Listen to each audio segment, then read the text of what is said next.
1장 1절부터 보시겠습니다. 유다서 1장 1절. 예수 그리스도의 종이요 야고보의 형제인 유다는 부르심을 받은 자 곧 하나님 아버지 안에서 사랑을 얻고 예수 그리스도를 위하여 지키심을 받은 자들에게 편지하노라. 긍휼과 평강과 사랑이 너희에게 더욱 많을지어다. 오늘 드디어 이제 서신서 마지막 부분의 유다서에 우리가 들어섰습니다.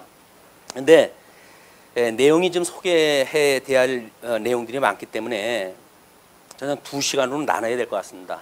그래서 오늘은 이제 그 일부로 해가지고 한 10절 정도까지 이렇게 한번 살펴보도록 하겠는데, 유다는 예수님의 동생입니다. 예수님의 동생인데 뭐 잘났어요.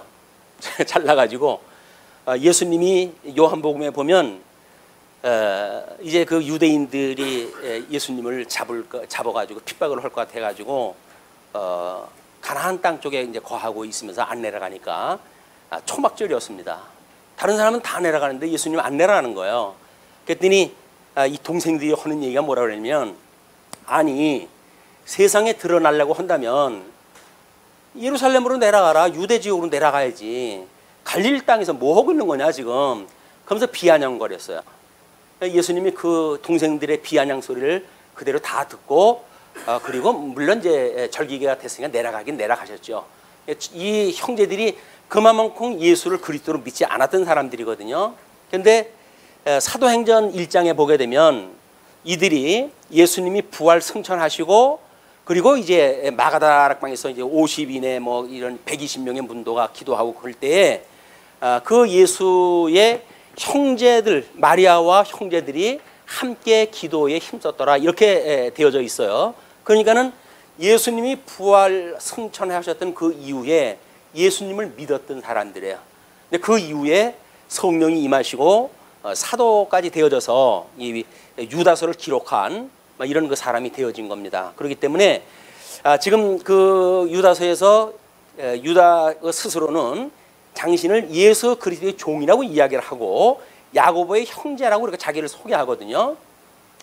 자, 우리가 지금 그 유다서를 포함한 요한 1서로부터 유다서까지가 성도의 의로운 신앙생활이고, 그리고 히브리서로부터 유다서까지가 교회의 품위로 견인한다는 이야기예요. 자, 교회의 품위. 우리가 예수님을 믿어가지고 영생을 얻었다고 하지만 여전히 주님의 몸된 교회의 성도들은 육신의 소욕과 성령의 소욕을 함께 가지고 있는 성도들이 모여져 있는 것이 교회입니다. 그렇기 때문에 교회는 뭐 여러 가지 부조리도 있고 그래요. 그 부조리가 우리는 끊임없이 하나님께서 가나안 땅에 이스라엘 백성들을 인도하시고 7 족속을 다 내어 쫓지 않은 것은 하나님께서 애굽의 종노릇하고 있던 이스라엘 백성들을 불러낸 여호와인 줄 기억나게 하시기 위해서 그런 역사 섭리를 갖다 했단 말이에요. 그렇기 때문에 주님의 몸된 교회의 이 품이라고 하는 이 2가지의 요소의 문제는 나눠질 래 나눠질 수가 없는 겁니다. 우리 주님의 몸된 가시적인 교회에서는 이런 신령한 어떤 그런 그 분야가 범위가 있다고 한다면 또 세속적인 범위가 함께 있어요. 이거를 억지로 해가지고 이제 뭐 무리한 어떤 그 수를 쓰게 되어지죠. 그런데 요한 1서로부터 우리가 쭉 확인한 것이 영지주의자들이 지금 예수 그리스도의 신성과 그 다음에 인성과 이걸 이제 부정하는 자들이 이 예수 그리스도의 이성, 우리가 양성이라고도 이렇게 이야기를 하는데, 이걸 부정하는 자들이 지금 우리 영지주의자들이라고 그렇게 이야기를 했어요. 영지주의자들. 그럼 영지주의자들이 예수를 이 영은 선하고 그 다음에 이 육은 악하다. 그러므로 예수님이 하나님이라고 하시는 분이 이런 악한 인성을 입고 있다는 이야기는 말이 안 된다 라고 하는 자기네들의 논리를 가지고 예수 그리스도의 인성을 부인하는 이 사건이 주님의 몸된 교회에 엄청난 파장을 불러일으키게 되어진 겁니다. 우리 어떤 그 일련의 사건을 통해 가지고 뭐 구원파라고 하는 것이 많이 그렇게 그 아주 희자화되고 이 세상에 그 뭐 이야기되고 그러지 않았어요? 그 회자됐던 내용이 뭡니까? 그런데 왜 예수를 믿는데 그 사람들은 이런 그 어떤 인간이 가지고 있는 죄의 문제에 대해서 아무런 감각이 없느냐라고 하는 걸 가지고 세상이 손가락질을 했다 할 정도로 교회가 이거에 문제가 있었던 거예요. 그러니까 우리 인간도 예수님의 형상을 따라가지고 지음을 받았을 때부터 우리는 영과 육이라고 하는 이중 요소를 가지고 있는데, 영은 구원을 받았는데 육신은 무슨 죄를 져도 괜찮다라고 하는 논리에 빠지는 것이 영지주의자들의 공격에 우리가 함몰되어져 버리는 거예요. 그러니까 주님의 몸된 교회에 거룩한 생활이라고 하는 건 온데간데가 없어지고, 육신은 자기 육신의 쾌락을 따라서 때로는 자기의 고집대로 해가지고 무슨 나름대로 물론 여기서 경건을 뭐 하는 삶을 산다고 사는 사람들이 있죠. 그 자들 역시 자기네들의 노력으로 뭔가 선을 추구하고 있는 이런 데의 그 사상에 빠져져 있단 말이야.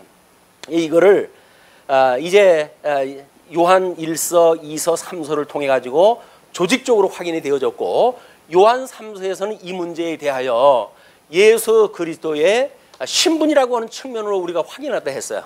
그래서 예수 그리스도의 비하의 신분과 승기의 신분을 믿지 아니하는 이런 그 영지주의자들에 대하여 예수 그리스도의 신분을 통해 가지고 그 요한이 그 변증을 갖다 했던 내용을 우리가 확인했다 한 바가 있습니다. 오늘은 예수 그리스도의 아마 직임이라고 하는 측면을 가지고 확인을 갖다 해 나가게 될 것 같아요. 왜냐하면 하나님께서 이 우리 제목이 유다서의 제목을 뭘로 잡아놨죠? 영광을 회방하는 자라고 이렇게 이야기를 했어요. 그러면 하나님의 영광이라고 하는 이 영광의 본체가 되시는 하나님인데, 이 영광의 본체가 되시는 우리 하나님께서 광채가 되시는 예수 그리스도를 보내주셨단 말이에요. 그리고 영광의 능력으로 우리 성령께서 이제 역사를 갖다 해가지고 하나님의 이 언약을 이루어 가시는 이 일을 통해 가지고 하나님의 영광을 드러내시는 거예요. 그럼 하나님의 영광이라고 하는 것은 결국은 하나님의 사역을 통해서 일어나는 거거든요. 그렇다고 한다면 하나님께서 이스라엘 백성들한테 이제 언약을 갖다 하셨을 때, 물론 출애굽의 사건도 마찬가지입니다. 하나님께서 이 아브라함에게 언약을 하시고, 그리고 애굽에 그들을 내려가 종으로 살게 하셨잖아요. 그러나 여기서 출애굽을 시키셔가지고, 그리고 하나님께서 모든 그 율법을 이들에게 주십니다. 하나님의 의에 대한 이야기예요. 그리고 민수기의 내용들을 보게 되면 이제 여기서 시험을 통해 가지고 결국은 하나님께서 이 아주 극단적인 시험이 지금 유다서에서 나오는 이야기는 광야에서 이들이 하나님을 시험하다가 멸망당하지 않느냐, 이런 그 예를 갖다 하는데, 이렇게 해가지고 결국은 모세 오경에서조차 하나님을 시험하는 문제가 나오는 거예요, 이게. 그래서 거기서 이제 그 가나안 땅에 12지파의 대표들을 뽑아가지고 가나안 땅에 이들을 갖다 들여보냈어요. 정탐을 갖다 해봐라 했더니 10명, 12명 중에 10명이 부정적인 이제 보고를 갖다 했습니다. 이거 큰일 났다 이제. 우리는 그 사람들에 비하면 이 메뚜기 때만도 못한데 왜 우리를 갖다가 여기를 들어가게 해가지고 다 죽이려고 그러느냐. 이래가지고 모세에 대하여 난리가 난 거예요. 이제 한 걸 갖다 하고, 그래가지고는 패거리를 갖다 지어놓고 애굽으로 다시 가자, 이렇게 해가지고 난리 친 거예요. 이제 애굽으로 다시 가자는 이야기는 뭐예요? 그 애굽에서 불러낸 여호와를 무시하고 종로를 갖다 헐망정 다시 가겠다는 이야기 아니에요? 우리 예수 그리스도를 말미암아 가지고 우리가 우리 이제 구원에 대한 서정에 대한 이야기입니다. 이제 오늘 이제 구원에 대한 이야기를 유다가 이제 이 편지를 갖다 보낸다 그러는데, 그러면 우리 구원의 서정을 보게 되면 하나님께서 우리 예정을 하시고 예정대로 우리를 갖다 부르셔요. 그랬을 때 우리는 하나님 불렀을 때 우리가 죽어져 있으니까 대답을 할 수가 없잖아요. 그럴 때 하나님께서 중생을 갖다 먼저 시키십니다. 그러니까 중생을 시켰을 때 보니까 우리가 죄인인 것이 분명하니까 우리 하나님 앞에 회개에 이르게 되고, 그 다음에 이 회개를 갖다 하고 우리 주님께서 믿음을 주셔요. 그리고 이 믿음을 보고 의롭다고 칭해 주시고 양자를 갖다 삼으셔요. 그리고 우리를 성화에 이르게 하시고, 그리고 견인에 이르게 하시고, 그리고 영화롭게 하시는 것이 구원의 서정이라고 하는 10단계란 말이에요. 그러면 이 구원의 서정에 대한 것을 염두에다 두고 유다서를 우리가 이제 살펴볼 일이 있는 거예요. 왜냐하면 언약을 한 대로 우리가 하나님께 부르셨을 때 예수 그리스도로 말미암아 여기까지 우리가 협의적인 구원이라고 보통 이렇게 이야기를 하죠. 예, 우리는 다 예수를 그리스도로 믿어서 구원받았어요. 구원받았다고 우리가 생각을 하고 있는데 구원의 서정에 의할 것 같으면 여기까지 가야 구원이 다 되어지는 거 아니겠어요? 근데 이 단계에서 우리가 섰다라고 한다든지 이루었다 생각이 들어서 나는 구원받은 사람이기 때문에 이 이후의 문제는 나하고 상관이 없어. 만약에 말한다고 한다면 이건 구원의 서정, 어떤 서정이라고 하는 차원에서 봤을 때도 도중 하차가 되어지는 거예요. 우리 시험을 우리 하나님 앞에 이제 당했던 그런 그 사람들도 여전히 마찬가지입니다. 애굽으로 다시 가자 그 이야기예요. 그 이야기는 뭡니까? 다시 죄의 종로로 터겠다 그 이야기거든요. 이것이 우리 유다서가 지금 경계하는 이야기예요. 이 영지주의자들의 너희가 이제 매몰되어지게 되면 너희들은 우리가 구원을 받았다고 너희들이 생각을 하다가 다시 너희들이 죄의 종로로서를 할 수밖에 없다라고 하는 이야기를 유다가 지금 하고 싶은 거예요. 왜? 나는 지금 뭐 너희들이 알다시피 내가 내 형이지만 내가 그분 안 믿었어. 뭐 자랑스럽게 이야기했을지도 몰라요. 그러나 우리 주님의 은혜를 통해 가지고 내가 지금 이렇게 예수를 믿고 그리고 교회의 지도자 역할을 하고 너희들한테 이렇게 위로의 편지를 갖다 쓸 수 있는 이런 그 사람인데 내가 그 예수님의 동생이야. 그런데도 불구하고 너희들이 인성을 부정한단 말이야? 너희들이 나보다 우리 예수님에 대하여 더 잘 알아? 그런 그 이야기가 내포되어져 있는 거예요. 여기에 인사말에 이제 이런 그 인사말을 이런 전체적인 배경을 통해 가지고 이제 인사말을 듣고 그 인사말 이유를 살펴나가게 되면 유다가 하고자 하는 이야기의 핵심을 우리가 이제 뽑아낼 수가 있을 거예요. 자, 그러면 거기서 예수 그리스도의 종이요. 예수 그리스도의 종이라는 이야기는 내가 형제지만 그분의 형제지만 나는 그분의 종이다 그 이야기예요. 그래서 나는 그분의 신성을 인정하는 그런 그 사람이다 그런 그 이야기죠. 그리고 야고보의 형제인 유다는 야고보의 형제라고 하는 거는 유다의 형 이야기야 하는 거예요. 예수님의 같은 그 동생인데 그러니까 그분도 교회의 큰 지도자 역할을 갖다 했었잖아요. 사도행전에 보게 되면 초대 총회장을 갖다 했던 것 같아요. 그래서 율법 문제로 해가지고 바울이 시비에 걸렸을 때 그걸 재판하는 그런 그 자리에 있었던 그런 그 사람이 바로 야고보라고 하는 그 사대였습니다. 그러니까 이런 그 야고보의 종이라고 형제라고 하는 그런 그 이야기는 너희들에게 복음을 증거했던 처음서부터 너희들의 복음을 증거했던 그분하고 나하고 같은 형제야. 그러니까 예수 그리스도의 인성에 대하여 이러쿵 저러쿵 하는 자들을 원천적으로 자기의 신분을 가지고 일단은 봉쇄를 갖다 하고 그리고 이제 이야기를 갖다 청대를 갖다 해나가겠다는 거야. 그러면 이렇게 만약에 영지주의자들의 공격을 받고 있는 이 성도들에게 지금 유다는 무엇을 이제 그 축도를 갖다 할까요? 그 축도가 우리 그 유다는 부르심을 받은 자 여기서 이렇게 이야기를 합니다. 부르심을 받은 자가 소명이에요. 소명. 부르심을 받은 자. 부르심을 받은 자 안에서 그 부르심을 받은 자가 누구냐면 곧 하나님 아버지 안에서 사랑을 얻은 자. 아버지와 원수 되어졌던 우리들이 이 아버지로 하여금 아버지라고 부를 수 있는 이런 그 성도가 되어진 사랑을 받은 자 그 이야기예요. 그런데 그 사랑을 얻고 예수 그리스도를 위하여 지키심을 받은 자들에게 편지한다. 자, 목적을 이야기를 해요. 예수 그리스도를 위하여 여기까지는 우리가 수동적일 수가 있어요. 그러나 이제 우리가 어떤 성도로서의 목적이 만들어진다고 한다면 그건 대타적인 삶을 살아가게 되어지는 그런 단계입니다. 이것이 예수 그리스도를 위하여 우리한테 붙들고 계신 걸 받은 자 여기까지 이른 자들이에요. 이렇게 지금 성화의 단계를 가서 견인을 향해 가지고 가는 자 이런 자들에게 지금 편지를 쓰겠다 그 이야기예요. 도중 하차한 자들은 이미 끝났어요. 이제 교회가 없으니까.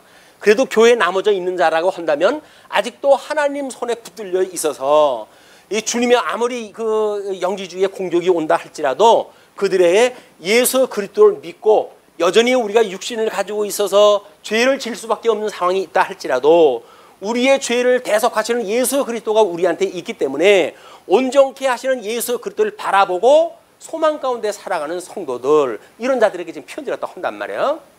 자, 그러니까 거의 그런 사람들한테 지금 뭘 갖다 축복을 갖다 하냐면 긍휼과 평강과 사랑. 이 성도들한테 긍휼, 그다음에 평강, 그다음에 사랑. 우리 요한 3서를 갖다 이야기했을 적에는 우리 이 긍휼을 사랑이라고 하는 걸로 대신했어요. 왜냐면 긍휼과 그다음에 평강과 그다음에 우리 소망이라고 하는 그런 맥락 가운데 이 긍휼을 사랑이라고 하는 걸로 우리가 이제 대치를 갖다 씌웠거든요.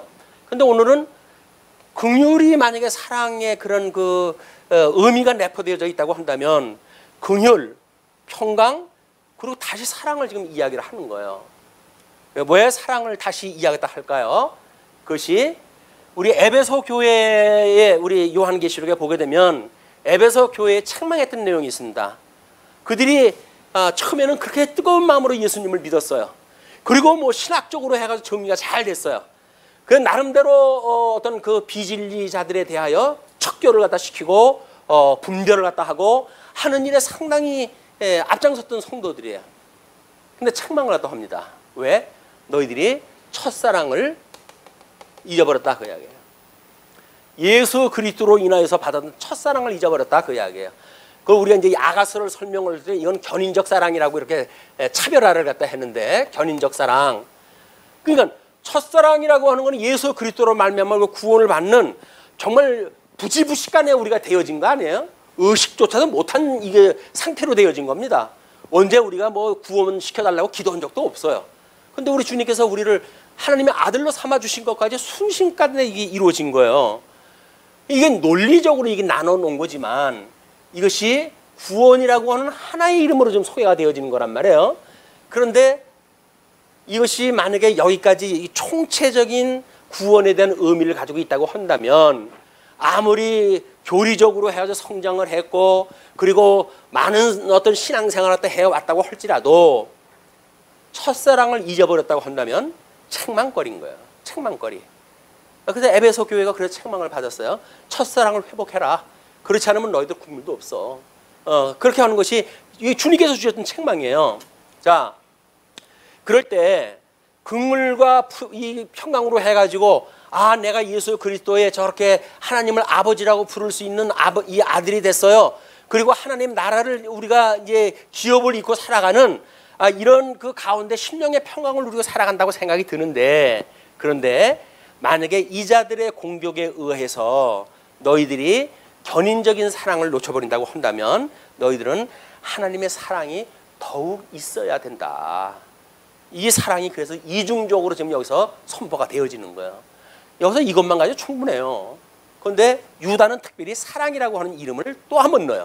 그 이야기는 이렇게 어떤 예수 그들 믿는 첫사랑을 가지고 신앙생활하는 2단계에 머무르면 안 되고 너희가 첫사랑을 회복한 그래서 견인적 사랑, 그래서 이타적인 신앙생활, 우리 성화를 위한 신앙생활 이런 것이 필요하다는 이야기예요.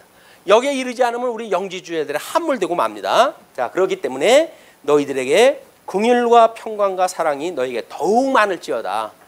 이거 뭐 많은 정도가 아니라 아주 더욱 많았으면 좋겠다. 더욱 지금 있는 걸로 족하지 말고 더욱 우리의 기도의 내용이에요. 그래서 더욱 다른 사람의 구원을 위해서도 우리가 기도하는 일들이 더욱 많아지고 하나님의 이런 사랑을 더욱 전하는 더욱 많은 걸 우리가 기도할 내용이지, 나는 섰어, 나는 이루었어, 그래서 지금 이 상태에서 우리가 중지되어져 버린다고 한다면 우리는 성장이 중지되어져 있는 거나 마찬가지예요. 생명이라고 하는 것은 성장이 멈출 수가 없습니다. 생명, 예수 그리스도로 말미암아 얻은 생명이라고 한다면 그 생명은 지속적으로 우리가 성장할 거예요. 어느 때까지? 예수 그리스도의 형상에 이를 때까지. 이것이 유다가 지금 하고 싶었던 이야기예요. 자, 그렇기 때문에 2절로 3절로 4절을 보게 되면 거짓 교사들로부터 믿음의 도를 위하여 싸우라고 이야기를 하거든요. 자, 사랑하는 자들아, 그 사랑하는 자들은 뭐라 그랬어요? 계속 지금 우리 요한서로부터 여기까지는 사랑하는 자에 대한 것이 상당히 언급이 많습니다. 사랑하는 자, 위로는 하나님을 사랑하고 이웃을 내 몸과 같이 사랑하는 그 계명을 따라 진리대로 행하는 그 사랑이에요. 그러니까 계명을 무시하고 하나님의 선하신 뜻을 우리가 무시하고 사랑한다는 이야기는 거짓말이에요. 그러니까 계명대로 진리를 따라 행하는 것, 그 안에 있는 사랑하는 자들아, 그 이야기야. 너희들하고 나하고 생명의 말씀으로 한 생명이 되어져서 함께 사랑하는 자들아, 그 이야기예요. 그래서 우리가 일반으로 받은 구원에 관하여 내가 너에게 편지하려는 생각이 간절하던 차에, 일반으로 받은 구원이라고 하는 그 이야기는 너나 할 것 없이, 너나 할 것 없이 공통적인 그런 그 구원에 대한 걸 내가 이야기하고 싶었다, 그 이야기예요. 그런데 생각이 바뀌었어요.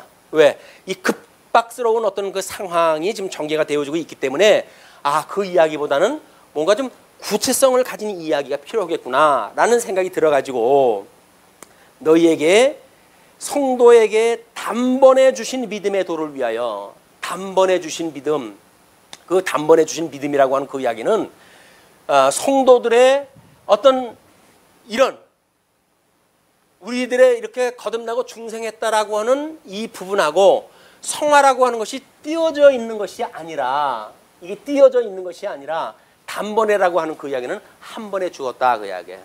베드로서 1장, 후서 1장, 우리 얼마 전에 공부한 거지만 한번 1장을 갖다 보십니다. 베드로서 후서의 1장 3절.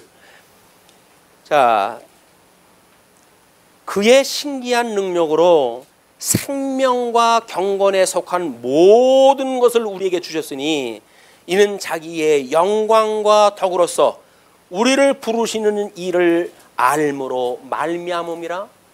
우리한테 뭐를 갖다 주었다고요? 생명과, 이 하나님의 아들이 되어지는 이 생명이에요. 아직도 육신의 소욕에 거하고 있지만 여기에 이르는 경건과 이거를 우리에게 한꺼번에 줬어요. 뭘로? 신비한 능력으로 갖다 주셨다니까요. 우리 예수를 믿는다는 이야기는 생명과 경건을 우리가 한꺼번에 받은 거지, 생명은 받고 경건은 아직 안 받고, 그 경건은 나중에 이제 언제 육신의 장막 벗을 때쯤 가가지고 한다고요? 아닌 거예요. 한 번에 받은 거예요. 우리 영지주의자들의 공격에 대해서 우리가 오해를 갖다 하지 말을 것이, 뭐라 그랬어요? 인간은 영과 육이라고 하는 이런 그 이중 구조로 되어져 있단 말이에요. 근데 이걸 나누어질 수가 있는 겁니까? 나누어질 수가 없는 겁니까? 우리가 생명이 없어지는, 생명이 끝나는 순간까지는 이게 하나예요. 이걸 아라고 그러는 거예요. 이걸 인간, 이걸 성도라고 이야기를 한다고요. 여기서 영은 성도고 육은 성도가 아니라고 하는 이런 표현이 나올 수가 없는 거예요. 근데 이런 인간론의 오해가, 나는 영으로 구원을 받았으니까 육으로는 아무렇게나 살아도 문제가 없어 라고 말하는 이야기는 영지주의자들의 논리란 말이에요. 이게 우리는 살아있는 한 이 영과 육이 분리가 되는 게 아니에요. 여전히 이 육도 내 육이라니까요. 근데 내 육이 이 경건한 삶을 포기한 삶이라고 한다면 생명을 받았다고 하는 말에 뭘로 증거가 나타나고 하나님의 영광이 과연 뭘로 드러날까요? 이걸 통해서 하나님의 영광이 드러날 터인데, 이것이 없는 우리 인간의 육신은 결국 뭡니까? 이 선민국가의 이런 역사로 똑같이 나타나는 거예요. 하나님의 나라나 지어져가는 성전으로서의 성도의 삶이나 똑같은 구조라고요. 이 똑같은 구조를 우리가 인식을 하게 되면 우리는 이게 나눠질 수 없다고 하는 것에 우리는 동의할 수밖에 없어요. 그렇기 때문에 영지주의자들이 또는 혹자가 이제 너는 구원받았기 때문에 육체에 대한 건 아무렇게나 해도 상관없어 라고 말하는 자들로부터 우리는 도망쳐야 돼요. 뭐 적극적으로 공격을 하면 좋겠지만 일단 힘이 없으니까 살고 봐야 될 거 아니겠어요. 도망을 쳐야 돼요. 이런 것이 지금 뭐 많습니다. 이게 한국교회도 이렇게 주장하는 사람들이 많아요. 결국 뭐 율법 폐기론자들처럼 그래가지고 모든 하나님의 계명들을 무시하는 이런 그 경우에 있게 되어진다. 자, 그렇기 때문에 너희들한테 그 간절하던 차에 성도에게 단번에 주신 믿음의 도를 위하여 힘써 싸우라는 편지로 너희를 권하여야 할 이 필요를 느꼈노니, 어떻게 해야 될 거를 힘써 싸워야 되는, 우리들의 이렇게 대적자들이 우리를 공격할 때 해올 때 아 그래 뭐 내가 구원받았고 내가 뭘 할 수 있냐, 만사가 하나님의 언약대로 되어지는 거, 내가 구원받은 백성이면 언제가 구원시켜 주시겠지, 이런 막연한 이야기가 아니란 말이야. 적극적 대응이 필요한 거예요. 이제는 여기서 대응적 삶. 우리는 복음을 이렇게 배우고 할 적에는 나름대로 적응적인 어떤 그런 신앙생활이 돼요. 적응적인 신앙생활이라고 하는 것을 할 적에 어렸을 적엔 적응하기도 힘들어요. 그러나 성경 공부를 다 해가면서 신앙생활의 연조가 깊어가면서 결국은 어떻게 살아간다는 이야기입니까? 이걸 대응적으로 살아가는 거란 말이에요. 대응적. 이 적대 세력이, 미혹 세력이 우리 공격을 갖다 할 때 사탄아 물러가라 이렇게 해가지고 공격이 돼야 되는데, 그래? 그거 좋겠네? 라고 해가지고 그들이 흔드는 거에 끌려가게 되면 결국은 우리가 사망으로 빠져버리고 만다, 그 이야기예요. 여기 이제 이 시험의 사건을 염두에 두시고 이제 들으시기 바랍니다. 그러면서 그렇기 때문에 도를 위하여 힘써 싸우라는 편지로 너희를 권하여야 할 필요를 내가 느꼈다. 그러는 그 이야기죠. 왜? 4절에 그 이유를 이렇게 설명합니다. 이는 가만히 들어온 사람 몇이 있음이라.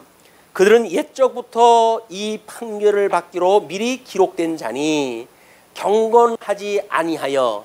경건이라는 이야기가 끊임없이 나와요. 그들은 경건하지 아니하여, 그런 그 이야기입니다. 경건하지 아니하여 우리 하나님의 은혜를 도리어 방탕한 것으로 바꾸고 홀로 하나이신 주제 곧 우리 주 예수 그리스도를 부인하는 자니라. 이에 인성을 부정하는 자, 인성을 부정하는 자는 결국 인간의 이런 그 육체에 대한 모든 행위에 대하여 자유롭게 생각하는 자들, 이런 자들로 연결이 되어지는데, 이렇게 예수 그들 부정하는 자들이다, 그런 그 이야기입니다. 그렇기 때문에 우리가 방탕한 것으로 우리에게 주었던 사망의 종로로 타던 우리들을 하나님의 생명으로 불러냈는데도 불구하고 생명의 주인이신 예수 그리스도를 섬기는 것이 아니라 사망에 다시 밑으로 내려가가지고 사망의 종로로 타는 곳으로 가고 있는 자들, 이것이 여기서 다시 애굽으로 돌아가자 하는 자들이에요.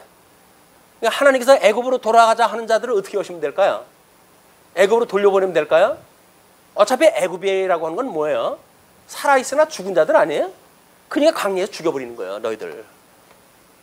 20세 이후 여기서 모든 자들은 우리 갈렙과 여호수아만 빼놓고 너희들은 여기서 다 죽어. 다 죽여버린 거예요. 그게 애굽에 내려간 거나 맞아요. 사방의 종로로 떼어지는 거니까. 그래서 그 구원의 능력으로 해가지고 우리 아브라함의 언약을 기억을 갖다 하시고 이 애굽으로부터 출애굽을 갖다 시키셨던 놀라운 하나님의 능력을, 이거를 육체의 기회로 삼게 되어져서 결국은 사망의 종로로 데 이르게 되어졌다, 그 이야기입니다.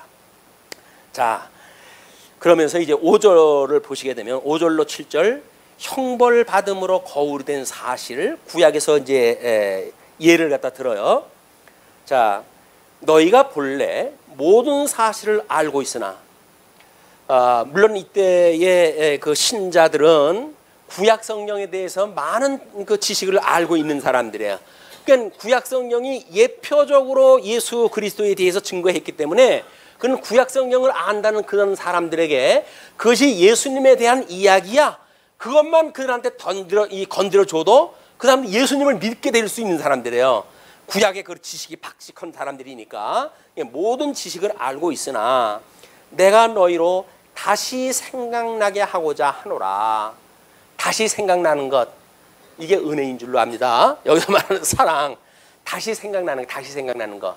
우리는 교회 생활을 하게 되면 특별히 이제 뭐 우리 성경신학을 공부하시는 분들은 성경에 대해서 뭐 너무 많은 걸 공부를 하다 보니까 뭐 새로운 정보가 없나 해가지고 늘 새로운 정보를 찾아가지고 다녀요.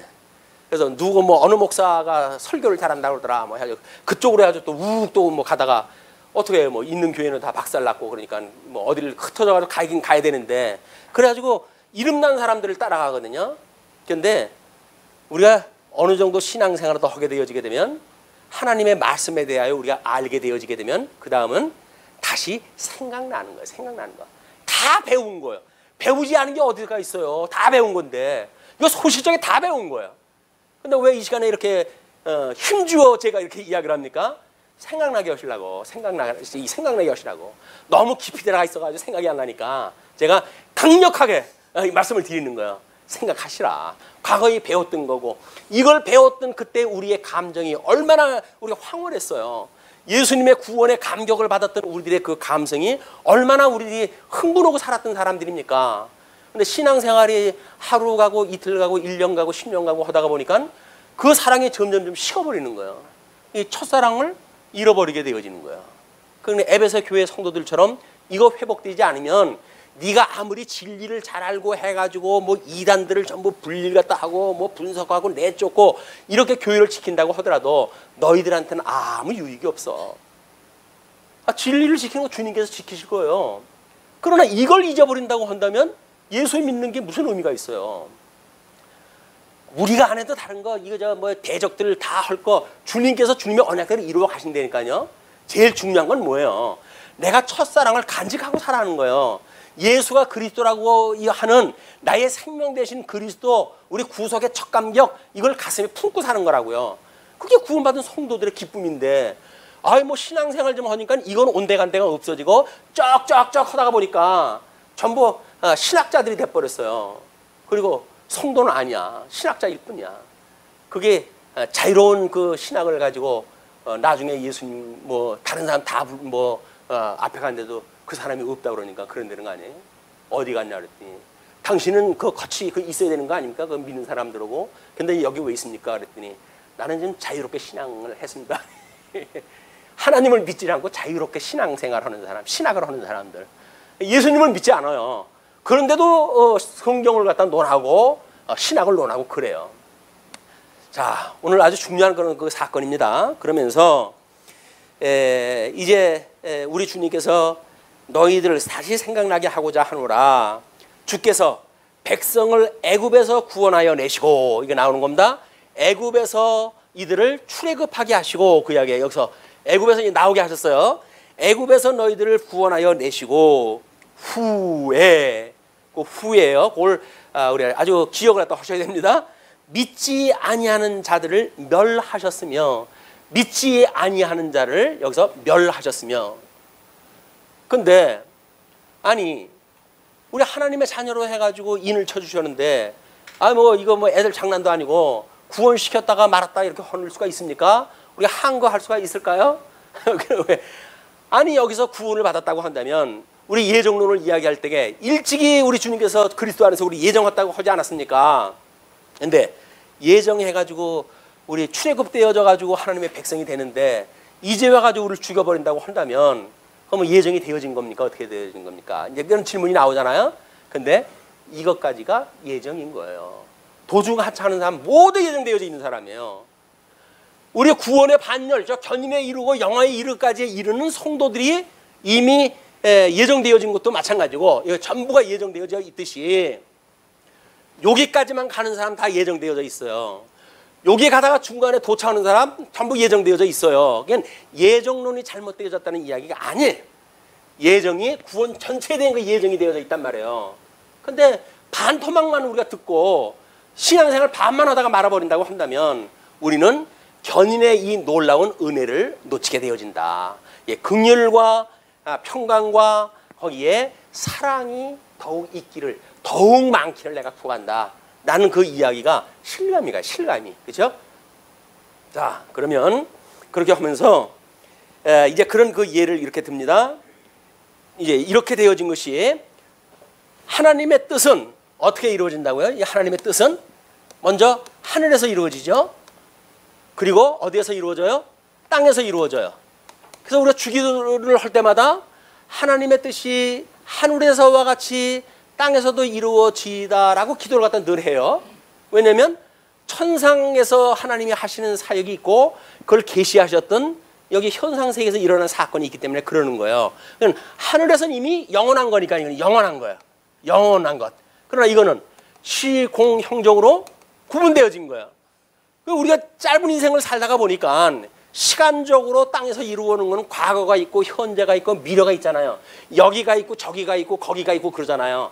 이것이 시공형의 제한을 받기 때문에 그렇단 말이에요. 그러나 영원한 세계에서는 이미 다 하나님께서 완성을 갖다 해놓으신 거예요. 영원한 언약 성취는 이루어진 거예요. 이거를 지금 계시하고 있는 것이다. 그러니까 이 계시가 되어지는 그런 입장에서 봤을 때 영원한 언약 성취가 되어졌다고 한다면 중간에 우리가 과거, 현재까지는 믿고 미래는 안 믿을 수 있다? 그게 영원한 그 믿음하고 이게 연결이 됩니까? 안 되는 거 아니에요. 영원한 언약으로 영원한 구원이 되어진다고 한다면 과거도 현재도 미래도 구원을 받아야 우리가 구원을 받은 거예요. 시간 세계 속에서 봤을 때. 그런데 공간도 마찬가지예요. 교회에서는 주여 주여 하면서 바깥에 나가면 죽여 죽여 하는 사람들이 교회 안에서만 구원받았나요? 영원한 구원을 받았다고 한다면 그럴 수 없는 거예요. 어떻게 교회 안에서는 주여 주여 하면서 바깥에만 나가면 죽여 죽여 해가지고 믿지 않은 사람들보다 더 악을 갖다 쓰고 살아남겠다고 그렇게 하겠습니까? 왜 그럴까요? 믿어지지 않는 거예요. 구원받지 않은 거예요. 영원한 구원을 우리가 모르기 때문에 그런다 그 이야기예요. 이 말씀을 들어가지고 자기 기억이 나고 해가지고 맞아 영원한 구원인데 내가 도중에 서 있네. 그러면 아직 안 되지. 내가 더 가야 되는데 우리 온전케 하시는 주님을 따라서 내가 가야 되는데 그분을 향해서 내가 다른 박자를 쳐야 되는데 라고는 성령의 감동이 우리한테 일어난단 말이에요. 뭘로? 생명의 양식을 먹을 때마다. 자, 그런데 그 6절에 그 이야기예요. 자기 지위를 지키지 아니하고 자기 처소를 떠난 천사들을 큰 날의 심판까지 영원한 결박으로 흑암에 가두셨으며, 혹자들은 이런 그 성경 구절을 가지고 하나님께서 이 선한 천사를 만들었는데 선한 천사가 타락을 갖다 해가지고 사탄이 되었다 이렇게 이야기를 하거든요. 왜? 우리 하나님께서 사탄을 만들어내시면 안 되잖아요. 그러니까 하나님을 사랑하는 마음으로 우리 하나님의 그 거룩한 이름 앞에 사단을 만들었다고 하는 이야기가 하기가 남사스러우니까 가지고는 선하게 천사를 만들었어요. 근데 그 천사가 타락을 했어요. 타락이라고 하는 건 어떤 동기가 없이 타락이 되어지는가요? 하나님의 절대 주권이 없이 타락이 가능한가요? 결국 그 얘기가 그 얘기인 거예요. 흑백 논리로 보는 이 플라톤적인 그 이념을 가지고 있는 철학자들이나 우리 아리스토텔레스가 가지고 있는 논리학을 이야기했던 중간에 또 하나의 계층을 만들어 가지고 이 선에서 악이 발현할 수 없다. 선에서 선을 이탈되어진 것이 있고 이탈되어진 것으로부터 악이 만들어진다 라고 하는 것이 아리스토텔레스의 철학의 그 사상이에요. 그 아리스토텔레스나 플라톤이나 똑같은 철학적인 아이디어를 가지고 이걸 한 거기 때문에 그 사람들 논리가 안 맞아요. 성경에서 말하는 거는 그 사람들이 말하는 거하고 다른 거예요 지금. 왜? 그 사람들은 이 해 아래에서의 철학의 세계고 우리는 저 천상계의 이 계시의 말씀을 듣는 거 아닙니까? 이 철학자들의 말에 귀 기울이면 안 돼요. 전부 사기꾼들입니다. 그러니까 지금 천사들을 하나님께서 자기 지위를 지키지 아니하고 지위를 지키지 않았다는 이야기는 뭡니까? 하나님의 질서를, 하나님이 하셨던 명령을 제대로 알아듣지 못하고, 그 이야기예요. 하나님이 지금 어떠한 자기 자리매김을 주었고 어떤 은사를 주었고 어떤 직임을 주어가지고 하나님의 영광을 드러내시고자 하시는가 라고 하는 걸 모르고, 그리고 그 자리에서 이탈되어진 자들, 그 이야기예요. 그거는 하나님께서 우리의 은사를 주시고 이제 이 직임을 주시는데 이 직임을 값없이 여기는 자들에게 나타나는 현상입니다. 주님의 몸된 교회도 마찬가지예요 이게. 자, 우리 이거 복잡한 이야기지만 어떻게 하고 넘어가야 될 것 같죠? 우리 주보에 그걸 소개를 갖다 해드렸어요. 우리 그리스도의 삼직에 대한 이야기입니다. 하나님께서 우리 예수 그리스도의 삼직, 이거를 우리가 선지직, 그 다음에 왕직, 제사직, 이걸 그리스도의 삼직이라고 이렇게 이야기를 했어요.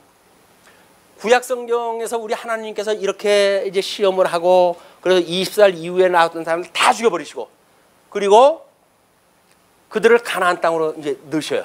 그래가지고는 창건케 하시고 그러나 이제 궁극이 되어지죠. 유숙케 하시고 그리고 다시 회개에 회복하는 이런 하나님의 나라를 섭리하다 해가시잖아요. 그런데 하나님의 나라를 창건할 때 뭘로 시작이 되어질까요? 여기서도 마찬가지입니다. 이 율법을 받고 광야에 이 사람들이 시험을 받기 시작을 할 때 조직으로부터 시작이 돼요. 조직. 12지파를 어떻게 성전 중심으로 해가지고 진을 쌓고 레위 지파는 어떻게 쓰고 그래서 이동을 할 적에는 어떻게 이동을 하고 진을 칠 적에는 어떻게 하고라고 하는 것이 여기서 다 이 설명이 되어져요. 왜? 그것이 하나님의 영광이니까. 질서의 하나님의 영광이 그게 드러나는 거예요. 그런데 창건되어질 적에도 분명히 하나님의 나라가 만약에 만들어진다고 한다면 하나님의 나라가 뭔가 질서가 있어지겠죠. 거기에 체제를 갖다 세워가는 일이에요. 체제. 뭐 체제 뭘 혁명을 한다는 뭐 이런 식은 소리 하는 거 아니고 성경에서 예수 그리스도의 삼직을 가지고 당신의 하나님의 나라의 체제를 갖다 만들어 하신단 말이에요. 뭘 만들어 갑니까? 그 하나님의 말씀이 없었던 그 시대예요. 그때 하나님께서 사무엘이라고 하는 선지자를 출생케 하시고 그 선지자로 하여금 이제 왕을 세우게 하고 그리고 참 제사가 무엇인가를 가르쳐주는 이 사역을 통해 가지고 주님의 몸된 교회가 세워지는 거예요. 그거는 주님의 몸된 이 나라가 이 이스라엘 국가가 삼직이라고 하는 질서가 깨지는 순간 이게 다 포로까지 끌려가게 되어지는 겁니다. 이게. 그러니까 하나님의 영광이 어떻게 되어지는가라고 하는 그 이야기는 창건을 통해서 이루어져요. 자, 우리 예수님이 오셨을 때 유대주의들이 가지고 있던 삼직이 있어요. 그 삼직이 이거는 뭐 서기관들 이 사람들이 성경을 복사하고 뭐 연구하고 가르친다고 이렇게 이야기했던 사람들이에요. 이거는 장로들이 당시에 그 이스라엘 백성들 다스리고 했던 사람들이에요.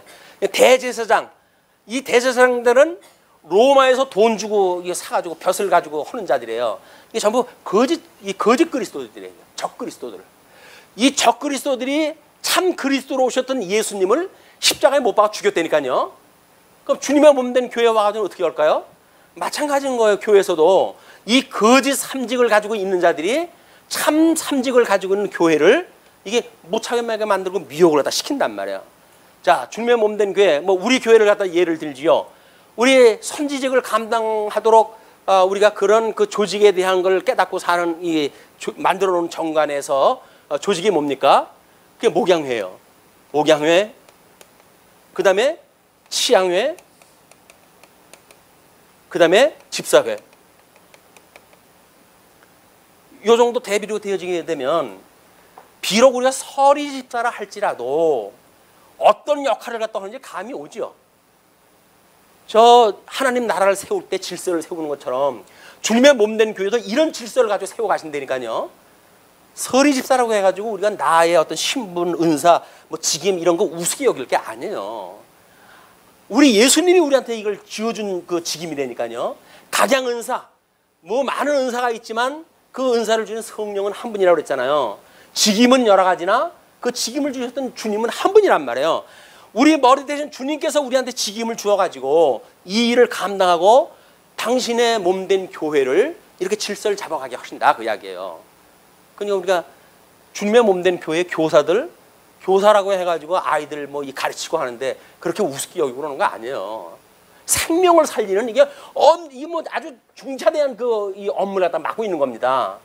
그 우리가 중요성을 모르니까 그렇지. 안다고 본다면 우리들이 해야 되는 일이 보통 문제가 아닌 거예요. 지금 치열하게 싸우기 위해서 이걸 주셨다 그 이야기야.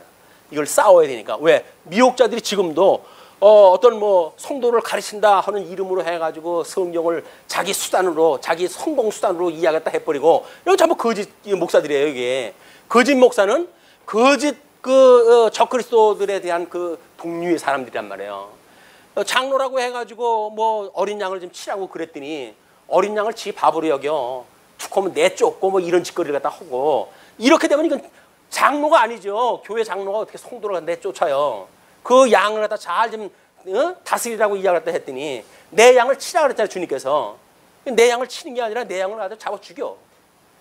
이건 안 되는 거예요. 이게 전부 이게 적그리스도들이 다 예수님 안 믿는 사람들입니다.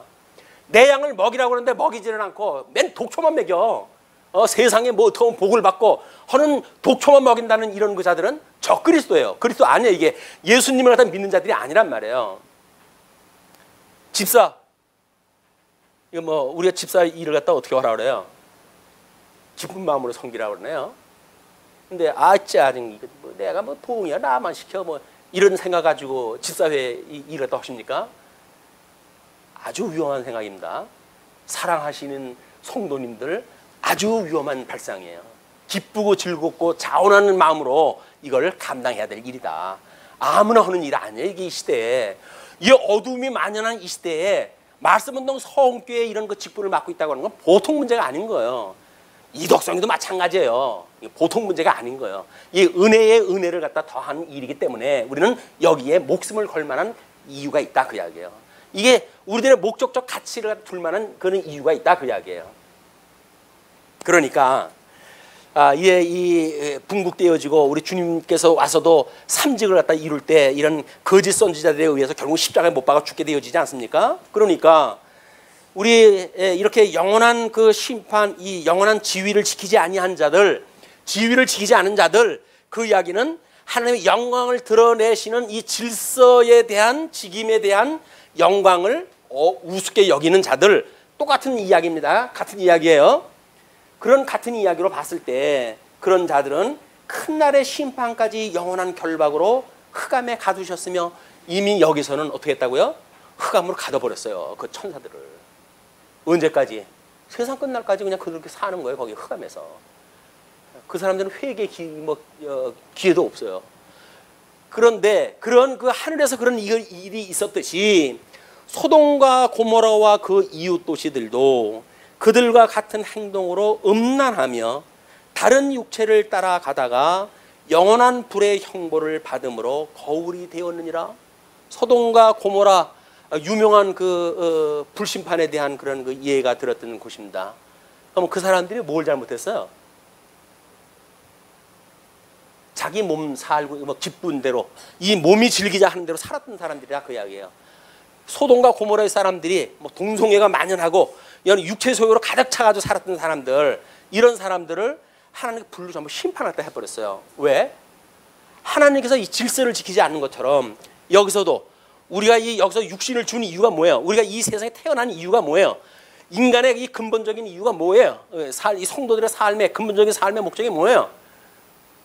하나님을 영화롭게 하고 그로만 즐거워하는 것이 인생의 본분인 거예요.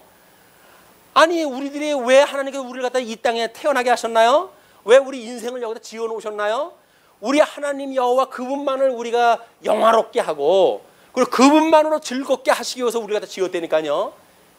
우리들의 육체의 쾌락을 위해서 인생 살고 우리가 어떤 인생을 소진한다는 이야기는 철저하게 하나님의 이 직임에 대한 영광의 질서로부터 우리가 도태가 되어지는 일이란 말이에요.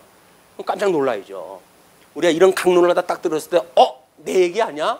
이렇게 가지고 우리 감각이 새어나야 우리가 다시 새로운 마음을 가지고 온전케 하시고 우리 죄를 여전히 용서해 주는 주님께 우리의 모든 죄를 고백을 하고 그리고 구원의 길을 여행을 계속 할 거 아닙니까? 우리가 죄가 없다고 하는 자들은 어떻게 무슨 자들이라고요? 거짓말쟁이라고 그랬잖아요. 우리의 육신을 가지고 있는 이상 죄가 없을 수 없어요.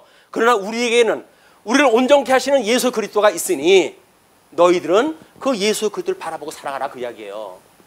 우리는 그 예수 그리스도로 말미암아서 주님이 천상에서 이루시는 그 영광이 이 땅에서 이루어지는 것이 아름다운 모습으로 이루어지겠죠.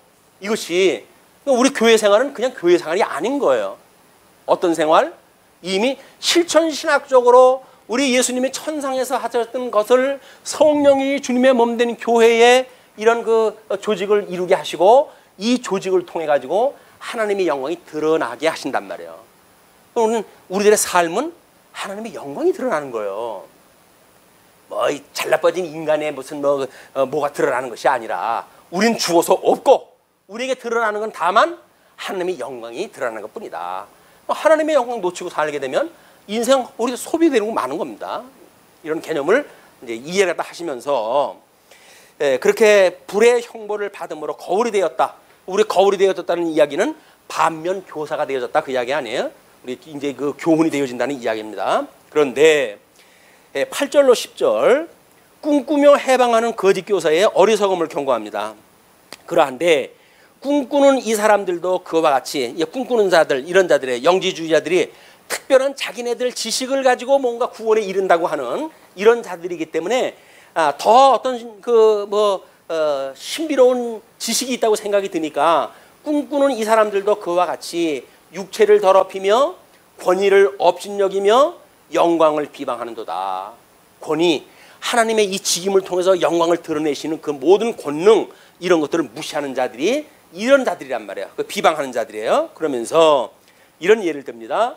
천사장 미가엘이 모세의 시체에 관하여 마귀와 다투어 변론할 때에 우리 성경에는 없는 내용이에요. 이거에 대한 그 내용은 구약 성경 외경에 있는 그 내용입니다. 우리 모세의 승천기라고 하는 그런 그 책에 소개가 되어져 있는 내용인데 우리는 정경으로 인정하지 않는 거예요.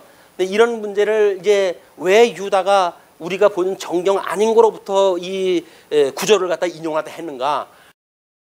라고 해가지고 뭐 그러면 외경도 진정한 정경이란 말이냐 뭐 어쩌냐 이런 논리를 갖다 하는데 쓸데없는 거예요 그 사람들. 왜? 우리 뭐 디도서라든지 할 때 사도 바울이 예를 듭니다. 철학자의 예를 들어요. 그럼 철학자 얘기가 맞기 때문에 예를 드는 거예요? 아니잖아요. 그때 살던 사람들이 알고 있는 정보니까 그걸 가지고 예를 드는 거란 말이에요. 사람들이 답답하면 이거 참 얘기가 할 수가 없는 거예요. 아니 우리 사도 바울도 고린도에 가가지고 너희들이 알지 못하는 신에게 예배한다 하니 그 알지 못하는 신에 대하여 내가 이야기하겠다라고 이야기를 하잖아요. 그럼 고린도 사람들이 믿는 알지 못하는 신이라고 하는 걸 사도 바울이 인정하겠다는 이야기입니까? 그들이 그렇게 믿고 있는 그것에 대하여 내가 복음적인 설명을 하겠다는 거 아닙니까? 이렇게 답답한 사람들 때문에 이게 성경이 어려워지는 거예요. 그냥 있는 대로 읽어 나가면 되는데 뭐나 좀 안다고 해가지고 자꾸 시비를 걸어와요. 왜? 천사장 미가엘이 모세의 시체에 관해서 이야기했다는 것이 정경에 없는데 뭐냐 이게 이야기를 한단 말이에요. 그러나 역사적으로 봤을 때 이 우리 유다서가 아마 70년에 예루살렘이 멸망이 됐잖아요. 그 이전에 되어진 거라고 보통 이제 성경학자들이 이야기를 합니다. 왜? 종말론적인 이야기가 많이 언급되어지는 걸로 보아서는 주님의 몸된 교회에 종말을 가까이 두고 편지를 쓰지 않았느냐라는 그런 그 생각에서 그런 이야기를 하는 거거든요. 그러니까 주 70년 성전이 무너지기 전에 이 편지를 썼는데 이때 문화적으로 그 사람들이 외경의 그런 성경, 정경으로 모든 것이 확정되기 전에 그냥 정보로 알고 있던 정보들인 거예요, 다. 그때에 천사장 미가엘이 모세의 시체에 관하여 마귀와 다투어 변론할 때에 감히 비방하는 판결을 내리지 못하고 다만 말하되 주께서 너를 꾸주시기를 원하노라 하였거늘 미가엘이라고 하는 천사의 삼직도 여기 미가엘이 뭐야? 이거 아니에요? 미가엘, 가브리엘 그룹 천사도 삼직이 있어요. 이 질서가. 그러니까는 지금 미가엘이라고는 왕직을 가지고 천사의 왕직을 가지고 있는 그 천사인데 그 천사장도 그걸 심판했다 할 때 자기가 그걸 판결을 내리지 아니하고 다만 주께서 너를 꾸주시기를 원하노라 이렇게 하였단 말이죠. 그런데 이 너희들 아무것도 아닌 너희들이 뭘 판결을 짓고 사람들을 판단하고 재판했다 해가지고 다 이 미혹의 구렁텅이로 끌고 가려고 그러느냐.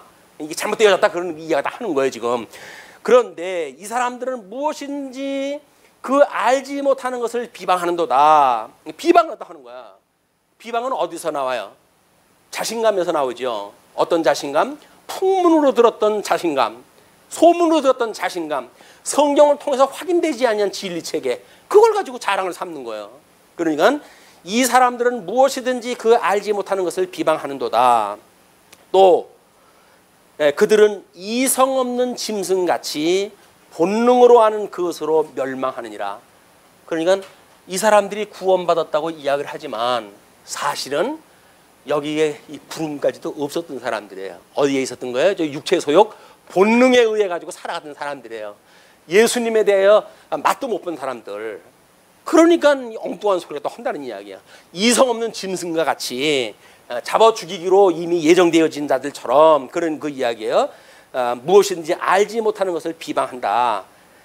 그런데 그런 자들은 그들은 이성 없는 짐승같이 본능으로 아는 그것으로 멸망한다. 본능으로 아는 것이 뭐예요? 이것이 해 아래의 지식. 해 아래 지식이에요. 그러니까 종교도 해 아래 종교를 가지고 있으면 이것이 본능으로 아는 거예요. 본능으로 우리가 어떤 종교심을 가지고 종교 생활도 한단 말이야. 그리고 모든 철학 세계 마찬가지예요. 우리 종교, 철학, 심리. 요즘 뭐 어떤 목사님은 정신없이 목사들은 인문학을 많이 읽어야 된다 그러는데, 성경을 읽으면 되지 인문학을 못으로 읽어요. 정신없는 사람도 이런 소리 한다니까요. 왜? 뭐 스펙을 자랑을 걸 갖다 해야 되겠는데 목사가. 성경은 뭐 이거 개나 소나 다 읽는 것 같잖아요. 무식한 목사나 박사 학위가 가지고 있는 저나 똑같이 읽잖아요. 그러니까 이거 안 되겠다. 인문학을 많이 읽어가지고 세상의 거 가지고 나한테 좀 덤벼보자 그 얘기거든요. 싸울 게 없어가지고 세상에 학問가진 자들하고 싸워요. 이 놀라운 진리의 말씀을 가지고 그럴 필요 없는 거예요. 그러니까 목사는 성경 알면 되는 거예요. 목사가 무슨 무식해가지고 일반 인문학도 모르고 그런다고 하는 이야기는 저런 사람들하고 동료예요, 동료. 어떤 사람? 본능으로 알고 있는 사람. 그래서 어떻게 되는 사람? 이성 없는 짐승과 같은 사람. 이성을 가지고 있고 주님께서 거듭나고 중생되어진 우리가 이성을 가지고 있다고 한다면 하나님께서 주셨던 진리의 말씀이 무엇인지 오직 그거에 가치를 두고 있다. 하나님의 말씀에 가치를 갖다 두어야지. 무슨 심리학은 무슨 심리학이에요.